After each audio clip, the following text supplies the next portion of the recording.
Good evening students, मैं जयंत साख्य हालांकि coaching अकादमी के मैथ क्लास में आपका स्वागत करता हूं। हम बात कर रहे थे क्लास 10 की मैथ। इसमें हम पढ़ रहे थे वास्तविक संख्या। वास्तविक संख्या में आज पढ़ेंगे प्रश्नावली 1.2। प्रश्नावली 2 की बात करते हैं हम। पिछले मैंने आपको बताया था कि हम इससे पहले वाले वीडियो आपको बता चुके हैं, आपको कुछ क्वेश्चन लगवा चुके हैं, उसके लिंक नीचे डिस्क्रिप्शन में आपको मिल जाएगी। आज हम बात करते हैं, इसमें हमें अभाज्य गुणनखंडों के बारे में बताया। पहली बात अभाज्य संख्याएं, मैंने आपको सबसे पहले परिचय में बताया था कि अभाज्य संख्याएं क्या होती हैं। अभाज्य संख्याएं वे होती हैं जो एक से तो बड़ी होती है, लेकिन वो किससे कटती हैं? स्वयं से कटे या वन से, स्वयं से विभाजित हो या वन से विभाजित हो, वो कैसी संख्या होती है? अभाज्य संख्याएं होती हैं। हम बात करते हैं प्रश्न संख्या 1 पर। निम्नलिखित संख्याओं के अभाज्य गुणनखंडों के गुणनफल के रूप में व्यक्त कीजिए। किस रूप में व्यक्त करना है? गुणनखंड, अभाज्य गुणनखंड के गुणनफल के रूप में व्यक्त करना है। देखो गुणनखंड कैसे करेंगे? अभाज्य गुणनखंड, अभाज्य गुणनखंड मैंने बताया है वो नंबर होते हैं जो 1 से कटे या खुद से कटे। जैसे 1 2 हो गई, 3 हो गई, 5 हो गई, 7 हो गई, 11 हो गई, 13 हो गई। ठीक है, अब हम इसको करते हैं, करेंगे कैसे? पहला पार्ट 140 को कैसे करेंगे? 140 2 सत्ते 14। ठीक है, इसी तरह 2 से काटेंगे, 2 दिया 6। अब 7 में से 6 गया, एक बचा, यहाँ पे कितना हो गया? 10। कितनी बार जाएगा? 2 पंचे 10। अब इसको लिखेंगे, अब कितनी बार जाएगा? 5 बार। कितनी बार जाएगा? 5। 5 सत्ते 35, 7 एकम 7। तो आप देखेंगे इसके अभाज्य गुणन क्या हो? 140 क्या हो जाएंगे? 2 गुणे 2 गुणे 5 गुणे 7, ये हो गए। अब इसको लिखने का तरीका क्या रहेगा? आप देखो यहाँ पे 2 की 2 बार आया है, तो इसे 2 की घात 2 लिख लेंगे। क्या लिख लेंगे? 2 की घात 2 गुणे 5 गुणे 7। इस तरीके से लिखा जाएगा। इसका अभाज्य गुणन क्या हो जाएगा? ये हो जाएगा। इसी तरीके से हम अगला नंबर लेते हैं। आप इसी तरीके से इसी आधार पे ये वाला पार्ट कर लेंगे। अब इसका पार्ट संख्या 3 देखते हैं, क्योंकि इसमें 4 अंक हैं। अभी हमने 3 अंक का किया था, 3 अंक वाला ये है, तो आप उसकी कोशिश करेंगे। कैसे करेंगे वो मैंने आपको बता दिया। इसका थर्ड पार्ट करते हैं। थर्ड पार्ट क्या कह रहा है? 38 25 के अभाज्य गुणनखंडों को लिखना है। क्या लिखना है? अभाज्य गुणनखंडों से। तो इसको पहले लिखेंगे, काटेंगे, कितने से कटेगा? 38 25। अब हम देखेंगे कैसे ये 2 से कट रहा है, 3 से कट रहा है, 5 से कट रहा है, किससे कट रहा है? यहां देखो, अगर लास्ट अंक हमारा 0 2 4 6 8, अगर ये अंक आते हैं तो ये डेफिनेटली 2 से कट जाएगा। क्या हो जाएगा? 2 से कट जाएगा। ठीक है, और 3 से कटने के लिए क्या देखेंगे? 3 से जितने भी अंक हैं उनको क्या कर देंगे? जोड़ देते हैं। जोड़ेंगे, अगर जो जोड़ हमारा योग आता है, अगर वो 3 से विभाजित पूरा हो जाता है, तो वो हमारा संख्या 3 से विभाजित हो जाएगी। तो हम पहले इसको देखेंगे। 8 और 3 11, 11 और 2 कितना हो गया? 13, 13 5 18, 18 3 6 18 होता है, यानी कि पूरा विभाजित। तो ये किससे हो जाएगा? 3 से विभाजित हो जाएगा। देखो 3 एकम 3, 3 दूनी 6। अब यहाँ पे कितना हो गया? 22 हो गया। 30 सत्ते 21, एक बचा 3 15। अब देखो 3 से कटेगा या नहीं कटेगा? देख लेते हैं। 2 1 3 7 3 10 5 15 कट जाएगा। फिर 3 से काटेंगे, 3 4 12, 3 दूनी 6, 3 6 15। अब देखो, अब ये क्या 2 से 3 से कटेगा? देखो 4 2 6, 6 5 11, नहीं कटेगा। तो हम इसको क्या करेंगे? अब आगे वाली संख्या क्या आ गई? 5। 5 से काट के 5 से काटेंगे, 5 8 40। कितना बचा? यहाँ पे कितना हो जाएगा? 25 55 25। फिर 5 से काटेंगे, 5 एकम 5, कितना बचा? 3, कितना हो गया? 35। 5 सत्ते 35। अब 17 खुद एक कैसी है? अभाज्य संख्या है। अभाज्य संख्या तो क्या करेंगे? 17 को 17 से ही काटेंगे। अब ये हमारे क्या हुए? गुणनखंड। इसको लिखेंगे 3 गुणे 3 गुणे 5 गुणे 5 गुणे 17। यही लिखा जा सकता है इसको। ठीक है, अब देखो इसको हम लिखने का तरीका क्या रहेगा? 38 25। अब यहाँ पे 2 अंकों की पुनरावृत्ति हो रही, तो इसको लिख लेंगे 3 की घात 2, इसमें 5 की घात 2 गुणे 17। क्या लिख लेंगे? 17। यही हमारा अभाज्य गुणनखंड हो जाएगा। ये बात, इतनी बात सभी को समझ में आई है? ठीक। इसी तरीके से देखते हैं हम प्रश्न संख्या 2 पर।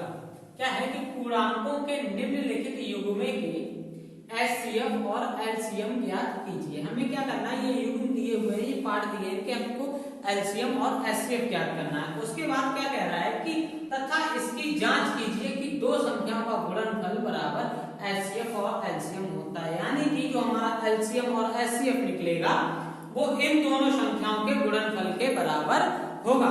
तो पहले आ जाते हैं पार्ट 1 पे, 26 और 91। ठीक है, अब पहले इसका हम एलसीएम निकालते हैं। क्या निकालते हैं? एलसीएम। एलसीएम निकालेंगे तो क्या हो जाएगा, इसको 26 के अभाज्य गुणनखंड करेंगे तो कितना हो जाएगा, 2 एकम 2, 2 तिया 6, 13 एकम 13, यानी कि 26 के अभाज्य गुणनखंड क्या हुआ, 2 गुणे 13। इसी तरीके से 91 के क्या हो जाएंगे, देखो कितनी बार में घटेगा, जाके कितनी बार में घटेगा, देखिए 7 एकम 7, 7 तिया 21, 13 एकम 13। ठीक है, अब इसको 91 के अभाज्य गुणनखंड क्या हो जाएंगे, 7 गुणे 13। ठीक है, अब हमको इसको क्या निकालना है, एलसीएम निकालना है। क्या निकालना है, एलसीएम। एलसीएम के लिए क्या करते हैं, हमारे जितने भी अंक दिए हुए हैं, जितने भी नंबर दिए उनको क्या करते हैं, आपस में गुणा कर देते हैं। इनको आपस में गुणा कर देंगे तो क्या हो जाएगा, देखिए 2 गुणे 7 गुणे 13 की घात 2, क्योंकि यहाँ पे भी 13 है और यहाँ पे भी 13 है। ठीक है, इनका आपस में गुणा करेंगे। 13 हमारा क्या है, कॉमन है। ठीक है, इसी गुणा करेंगे, देखो कितना हो जाएगा, 7 दूनी 14, 14 गुणे 13 तो कितना हो जाएगा, 182। कितना हो जाएगा, 182। ये हमारा क्या आया, एलसीएम आया। क्या आया, एलसीएम आया है। ठीक है, अब हम एचसीएफ निकालेंगे। क्या निकालेंगे, एचसीएफ। एचसीएफ निकालेंगे, क्या करेंगे, अब इन्हीं से ही निकल आएगा हमारा एलसीएम। एलसीएम से ही हमारा एचसीएफ निकल आएगा, हमें बार बार गुणनखंड करने की जरूरत नहीं। यहाँ पे देखिए हमारा उभयनिष्ठ क्या है, उभयनिष्ठ का मतलब होता है कॉमन। कॉमन दोनों संख्याओं में कॉमन क्या है, 13। क्या है, कॉमन 13। तो हमारा एचसीएफ कितना हो जाएगा, 13 हो जाएगा। कितना हो जाएगा, 13। अब हम क्या करेंगे, इनकी क्या करेंगे, जांच करेंगे। जांच का फार्मूला क्या होता है, 2 संख्याओं का गुणनफल बराबर एलसीएम गुणे एचसीएफ। तो हमारे पास दोनों संख्याएं कौन कौन सी हैं, 26 गुणे 91। एलसीएम कितना हो जाएगा, देखो 182 गुणे 13, 182 गुणे 13। अब इनको देखो हम काटेंगे, या फिर काट करके कर लेंगे, विभाजित करके कर लेते हैं, या फिर इनका आपस में गुणा करके कर लेते हैं। देखो इसको करेंगे, इन दोनों का गुणा करेंगे तो कितना हो जाएगा, 23 66। ठीक है, इसी तरीके से यहाँ पे क्लिक करेंगे तो भी यही हमारा आंसर आएगा। देखो 13 दूनी 26, 2 बचा 13 अट्ठे 104, 104 में जोड़ा कितना हो गया, 106, 10 बचा 13 कम 13, 13 और 10 23। ये हमारी इस सवाल की जांच हो गई, यानी कि हमारा दोनों एलसीएम एचसीएफ और दोनों संख्याओं का गुणनफल दोनों के बराबर है, यानी कि ये हमारा उत्तर सही है। इसी तरीके से आप इन दोनों पार्टों के आंसर निकाल लेंगे। इसी आधार पे आपको इनके आंसर निकालने हैं। ठीक है, अब हम पहुंचते हैं क्वेश्चन नंबर 3 पर।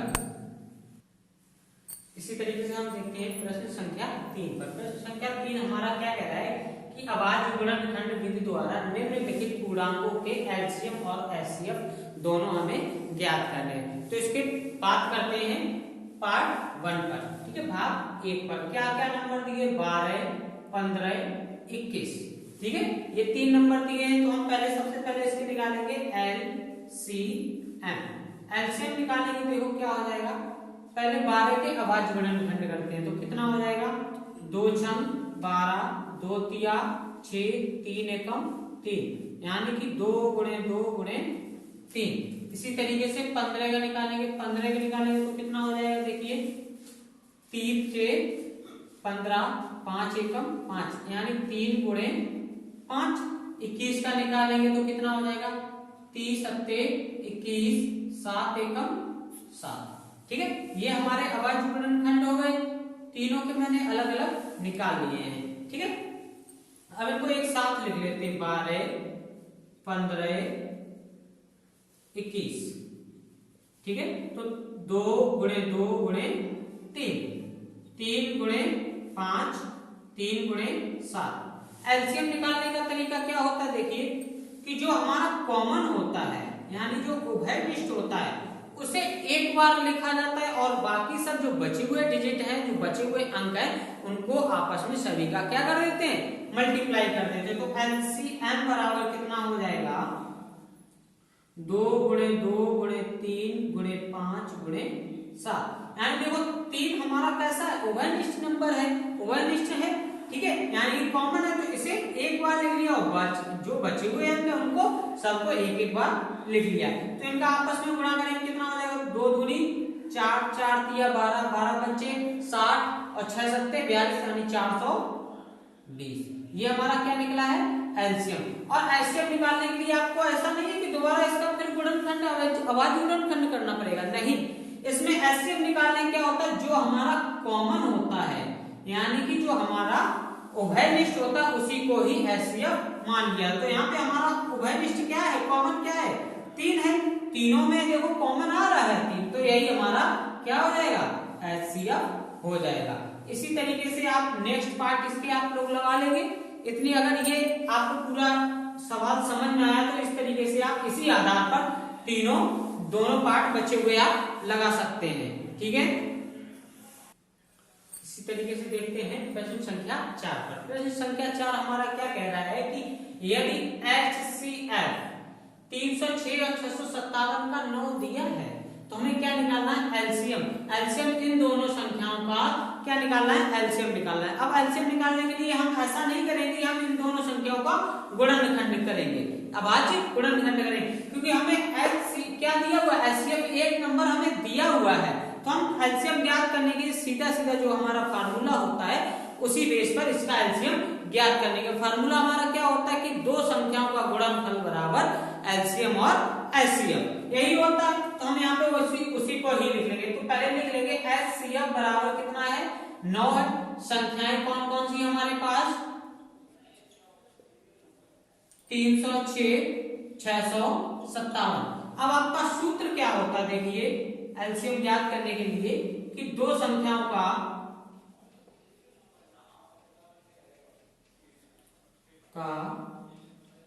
गुणनफल बराबर एलसीएम गुणे एचसीएफ, यानी कि दोनों संख्याओं का अगर हम गुणा कर देते हैं एलसीएम और एचसीएफ के गुणनफल के बराबर होता है। अब यहाँ पे हमें दोनों संख्याएं दी है तो दोनों संख्याओं का मान रख देंगे 306 गुणे 657। अब हमें एलसीएम ज्ञात करना है तो एलसीएम को एलसीएम ही लिख देंगे, एचसीएफ को क्या लिखेंगे 9, हमें दिया हुआ है सवाल में 9। ठीक है, अब देखो इसका हम क्या करेंगे पंचांतर करेंगे। पंचांतर करेंगे तो क्या करेंगे, यहाँ पे ये क्या है गुणन है। जब हम किसी भी संख्या को पंचांतर करते हैं एक साइड से दूसरी साइड ले जाते हैं तो वो उसका अपोजिट हो जाता है, उल्टा हो जाता है। अगर वो ऋण में होती है संख्या तो धन में हो जाती है। ठीक है, अगर धन में होती तो ऋण में, अगर गुणा में है तो भाग में, और भाग में है तो गुणा में। अभी यहाँ पे क्या है हमारा गुणा में है तो उधर जाएगा भाग में हो जाएगा। तो ये क्या हो जाएगा 306 गुणे 657 बटे 9 बराबर एलसीएम। अब इसको काटेंगे। ठीक है, इसको एक नंबर से किसी से भी विभाजित तो कितनी बार कटेगा, देखो 9 से काटेंगे 9 तिया 27, कितना बचा 30 से 27 जाएगा 3 बचेगा, 3 बचेगा यानी कि 36 हो गया। तो 9 चौकू 36, तो हमारी संख्या क्या बची है 34 गुणे 657 बराबर एलसीएम। ठीक है, तो ये एलसीएम बराबर अब इसको ऐसा लिख लेंगे तो इसको गुणा करेंगे तो कितना हो जाएगा 34 गुणे 657 बराबर कितना हो जाएगा, देखिए 22, 33, 8। ये हमारा एलसीएम हो गया। अब ऐसा थोड़ी ना कि हमें एक चीज दिया हुआ तो दूसरी चीज पूछ रहा है तो हम फिर उसके अभाज्य गुणनखंड करेंगे।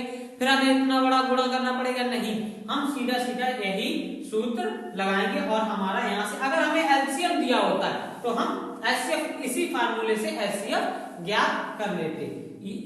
सभी बच्चों को ये बात पसंद आई, ये बात सभी लोगों को समझ में आई और हम आशा करते हैं आप लोगों को ये सभी समझ में आए होंगे सवाल, और इसी तरीके से हम आगे के वीडियो बढ़ाएंगे और हमारे वीडियो को इसी तरीके से आप प्यार देते रहिए और अपने दोस्तों के साथ शेयर करिए तथा हमारे चैनल को सब्सक्राइब करिए। धन्यवाद।